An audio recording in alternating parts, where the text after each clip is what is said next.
Unfortunately हमारे जो साथी कुछ बैठे हैं गुड़गांव वो आते नहीं हैं, जबकि सबको मालूम है कि किस प्रकार का राजनीतिक माहौल बना हुआ राजस्थान के अंदर। ऐसे वक्त में जो चुनाव जीत के आए हैं कांग्रेस के चुनाव चिन्ह पर, वो लोग अगले अलग जाके बैठ जाए।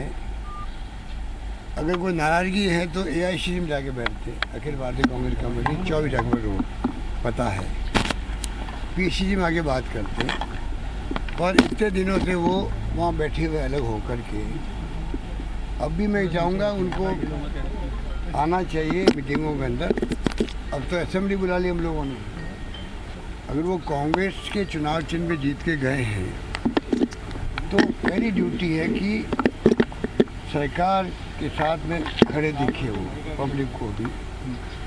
जनता उनके क्षेत्र में क्या सोच रही होगी, कुछ सोच नहीं सकती।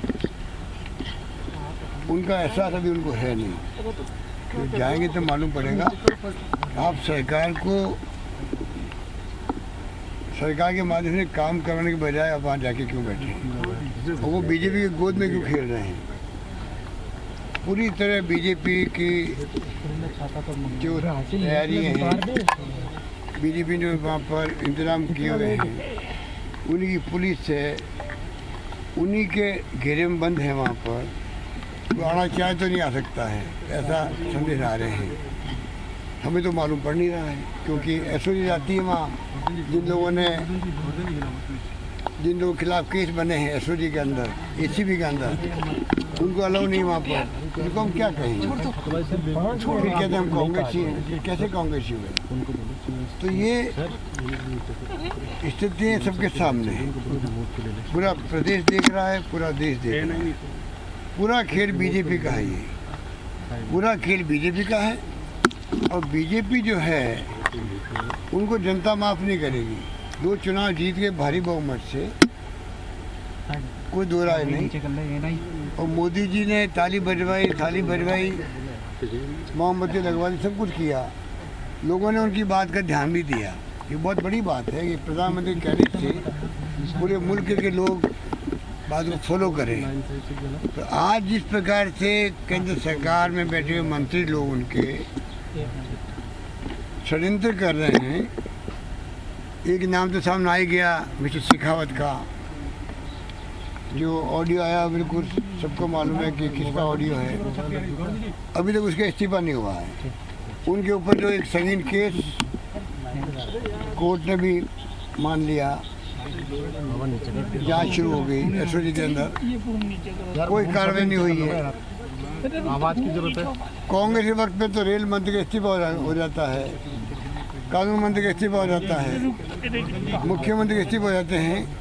और यहाँ आप देखिएगा, जो सरकार गिराने के षड्यंत्र कर रहा है, जो इतने जनता को लूट चुके हैं, वो चिट फंड है, पता नहीं कौन सी कंपनी है, क्या नाम है उसका, संजीवनी। उसके बाद में भी कोई कार्रवाई नहीं। तो जनता सब देख रही है। और बीजेपी को चाहिए, अमित शाह जी को चाहिए कि सरकार गिराने के इरादे छोड़े देश के अंदर। उससे लोकतंत्र कमज़ोर होगा, उससे जनता के जीवन को बचाना है। उसके लिए सबको लगना चाहिए जनता का जीवन कैसे बचे। WHO की रिपोर्ट आ रही है, बहुत ही गंभीर आ रही है कि आने वाले वक्त में कोरोना बहुत ज़्यादा फैल सकता है। हमें चिंता वो लगी हुई है, इसलिए मैं रोज़ वीडियो कॉन्फ्रेंसिंग करता हूँ, रिव्यू मीटिंग करता हूँ, और सारे साधन झोंक रखे हमने। अभी मैंने परसों ही 350 करोड़ रुपए गरीबों के खाते में डाले हैं। तमाम तरह की दवाइयाँ महंगी है, मैंने कहा कि गरीब से गरीब आदमी है, उसका इलाज भी पूरा होना चाहिए। और दूसरी तरफ हमारी गवर्नमेंट को गिराने के लिए षड्यंत्र हो रहे हैं। तो आप बताइए कि क्या चुनी सरकार का काम सरकार गिराने का है या लोगों के जीवन को बचाने का है? लोगों का जीवन बचाने का। आप बताइए, मेरी समझ के परे है कि किस प्रकार से कोई सोच सकते हैं कि लोगों का जीवन बचे, आजीविका बचे, उसकी वजह आप सरकार गिरा रहे हो। तो मैं समझता हूँ कि प्रधानमंत्री जी को चाहिए वो खुद देखिए हो क्या रहा है राजस्थान के अंदर। मैंने खुद ने टेलीफोन किया प्रधानमंत्री जी को, बातचीत करी मैंने खुद ने, और मैंने बताया उनको किस प्रकार की स्थिति राजस्थान के अंदर है। देश का प्रधानमंत्री है, मेरी ड्यूटी थी मैं उनसे बात करूँ। मुझे खुशी है गवर्नर साहब ने कल मेरी बात को माना और 21 दिन के बजाय जो 7 दिन चले गए थे पहले के, मैंने कहा उनको काउंट कर लीजिए आप कम से कम, और 21 दिन देंगे तो हॉर्स ट्रेडिंग बढ़ेगी। ये पूरा खेल डिले करने का इसलिए होता है जिससे कि बीजेपी ने हॉर्स ट्रेडिंग करने का जो ठेका ले रखा है, और बीजेपी के बिहार पे जो हमारे खुद के पार्टी को ठेका ले रखा था, उसके माध्यम से हॉर्स ट्रेडिंग हुई है। सबको मालूम है इरादे क्या, सबको मालूम है। कहते हैं हम, कई लोग कहते हैं हम बीजेपी नहीं जाएंगे, बीजेपी नहीं जाओगे, थर्ड मोर्चा बनाओ, तीसरी पार्टी बनाएंगे। जो षड्यंत्र किए गए हैं इसके मायने आप कांग्रेस छोड़ रहे हो वॉलंटरली। तो कानून के लिए क्या कहता है वो संविधान में, कानून में लिखा हुआ है। सुप्रीम कोर्ट जजमेंट क्या है सबको मालूम है कि कोई व्यक्ति अगर पार्टी छोड़ना चाहता वॉलंटरली तो उसके लिए क्या प्रोविजन है सबको मालूम है। फिर भी कानून की लड़ाई लड़के आप डिले करवा रहे हो। तो मैं समझता हूँ कि तमाम जनता को आभास है, और मैं आज फिर कहना चाहूँगा कि कर्नाटक मध्य प्रदेश के बाद में जिस रूप में राजस्थान पर हमला किया गया है, राजस्थान में इनको मुंह की खानी पड़ेगी। और यहाँ हमारी एकजुटता है, सरकार हमारी पूरे 5 साल तक चलेगी, इनके तमाम षड्यंत्र विफल होंगे और पूरे देश में मैसेज आएगा कि राजस्थान के विधायकों ने हॉर्स ट्रेडिंग में परवाह नहीं करी, लोभ लालच में नहीं आए, ईमान के साथ रहे, ईमानदारी से रहे। और जो लोग गए हैं, मुझे पता नहीं उनमें से किन किन लोगों ने पहली किस्त ली है, कहीं हो सकता है कि लोगों ने किस्त नहीं ली हो। मैं चाहूँगा उनको वापस आना चाहिए,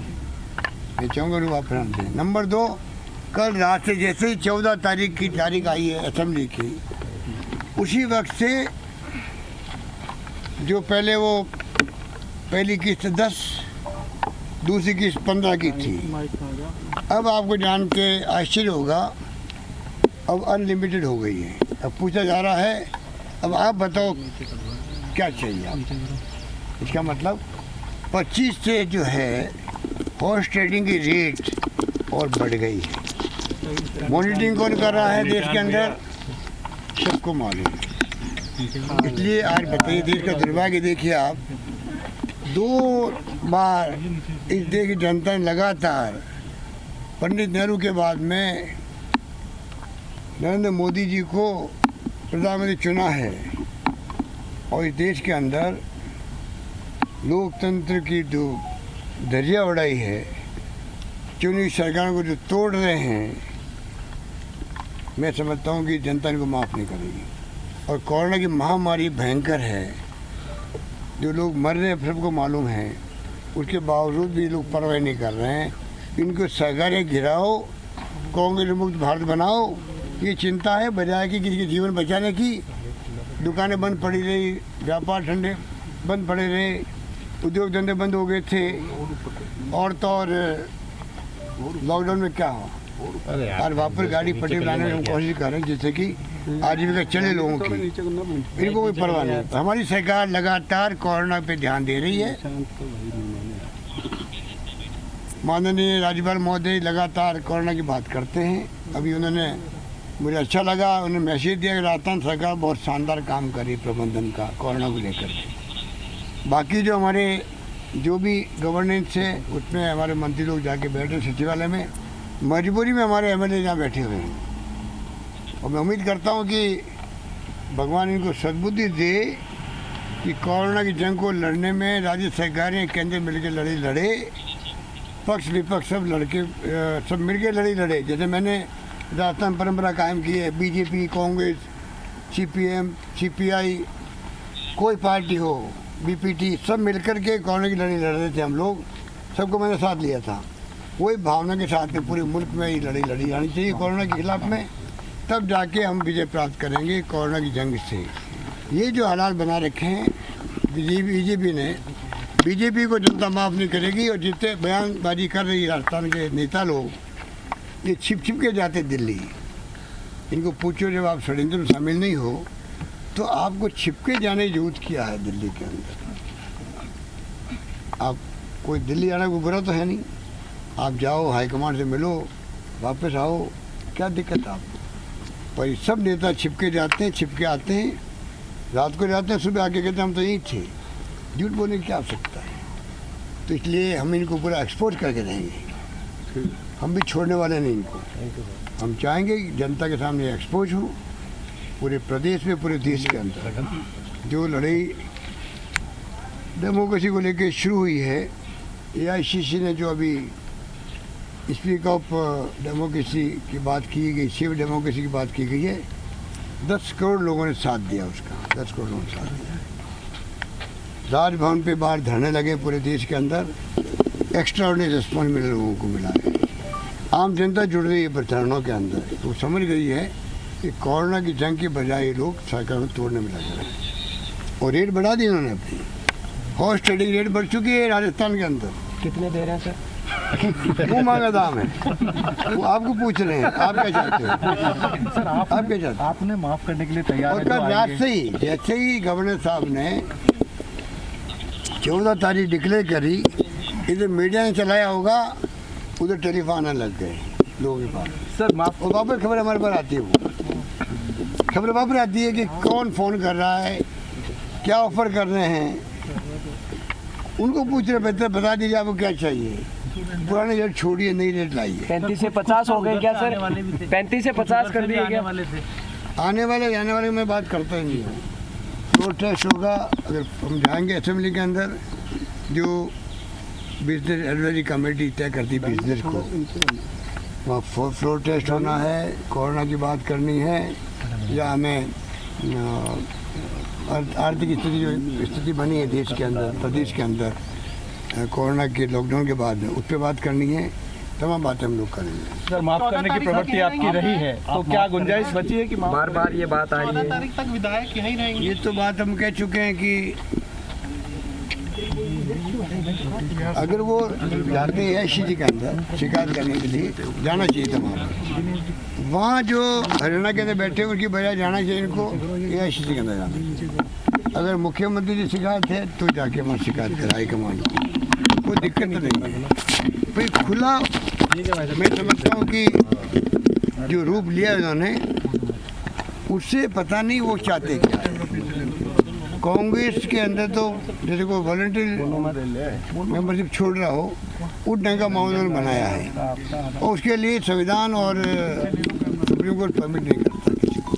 सर हरीश साल्वे ने आज बहस भी की है बसपा विधायकों को लेकर के, और कह दिया कि मर्डर गलत है। निशान पे नीचे करो थोड़ा सा यार। जब बीजेपी मर्डर करवा रही है, वो तो 4 TDP के 4 मेंबर पार्लियामेंट को राज्यसभा के अंदर रातों रात मर्डर करवा दिया राज्यसभा के अंदर, वो तो मर्डर सही है। और राजस्थान के 6 विधायक मर्डर करके कांग्रेस में, वो मर्डर गलत थे। तो फिर बीजेपी का चाल चरित्र चेहरा कहाँ गया, मैं पूछना चाहता हूँ। राज्यसभा में मर्डर हो वो सही है, या मर्डर हो वो गलत है। 2/3 बहुमत से कोई पार्टी टूट सकती है, अलग बन सकती है, मर्डर कर सकती है दूसरी पार्टी के साथ में। यहाँ 6 के 6 मर्डर हो गया है, तो मायावती जी की जो शिकायत है वो भी वाजिब नहीं है, क्योंकि मायावती जी के 2 विधायक अगर अलग होते तो शिकायत हो सकती थी उनको, क्योंकि 6 विधायकों ने खुद ने अपने विवेक से मर्डर किया, हमारी पार्टी में शामिल हो गए, उसके बाद भी शिकायत वाजिब शिकायत नहीं है। मेरा मानना है कि मायावती जी को जो बयानबाजी कर रही हैं वो भाजपा के इशारे पे कर रही है। भाजपा जिस प्रकार से CBI, ED, इनकम टैक्स का दुरुपयोग कर रही है, डरा रही है, धमका रही है सब कोई। आप देखिए राजस्थान में क्या हो रहा है, क्या हो रहा है सबको मालूम है। ऐसा तमाशा कभी देखा नहीं भाई। और मायावती भी डर रही है उनसे, मजबूरी में वो बयान दे रही है। तो ये मैं समझता हूँ कि वक्त बताएगा कि जनता, वक्त आने में जनता झटका भी देती है, मालूम ही नहीं पड़ता है। तो बीजेपी जो है ये फासिस्टी पार्टी है, लोकतंत्र में इनका यकीन नहीं है, चेहरा पहने हुए खाली लोकतंत्र का सत्ता मारने के लिए। अब जो लोकतंत्र को खतरा पैदा हुआ है उसको मैं समझता हूँ कि मीडिया को भी आगे आना चाहिए। मैं फिर कहना चाहूँगा, मीडिया इस देश का डरावा है, वो निष्पक्ष रिपोर्टिंग नहीं कर पा रहा है। और मैं उनको कहना चाहूँगा कि निष्पक्ष रूप से रिपोर्टिंग करे, बजाय कि संबंध होते हैं, आपसी संबंध अच्छे होते हैं, दोस्ती होती है, वो अलग रखे अपनी जगह पर, सच्चे को सामने लाए, ये देश अपेक्षा करता है मीडिया से। सर इस विधानसभा मतलब सब कुछ अच्छा हो गया सर, ऑल इज वेल। मुझे गॉड गिफ्ट है ये, चाहे मैं तो रोज ऐसे ही रहता हूँ, मुझे गॉड गिफ्ट है, चाहे कैसी स्थिति कुछ भी हो, तब भी जो है अगर आप सत्य के रास्ते पर हो, अगर आपके मुद्दे सही हैं, पब्लिक इंटरेस्ट के हैं, गांव के हैं, गरीब के हैं, किसान के हैं, और उसकी लड़ाई लड़ना पड़े, डेमोक्रेसी को बचाने की लड़ाई लड़ना पड़े, लड़ाई को लड़ना पड़े, तो सत्य ही जो है मुझे गॉड गिफ्ट है कि मैं आज हूँ वैसे रहता हूँ। सर इस विधानसभा सत्र से बड़ा सियासी संदेश जाएगा उन ताकतों को जो लगे हुए थे कुछ साजिश करने में, सबकी नजरें हैं। राजस्थान देश की राजनीति का टर्निंग पॉइंट बन सकता है, बशर्ते कि मीडिया साथ दे। मीडिया खुद बाइस रहता है, मीडिया की रिपोर्टिंग जो होती है राष्ट्रीय स्तर पर क्या हो रही देख रहे हो आप लोग, तो ये अच्छी बात नहीं है। आप देश में लोकतंत्र को बचाने के लिए पहले आप भी हो, मीडिया वाले भी हो, ये मत भूलो। हम तो अपना फर्ज अदा करेंगे और फर्ज अदा करते हुए हम लोग संघर्ष करेंगे और कामयाब होंगे। धन्यवाद।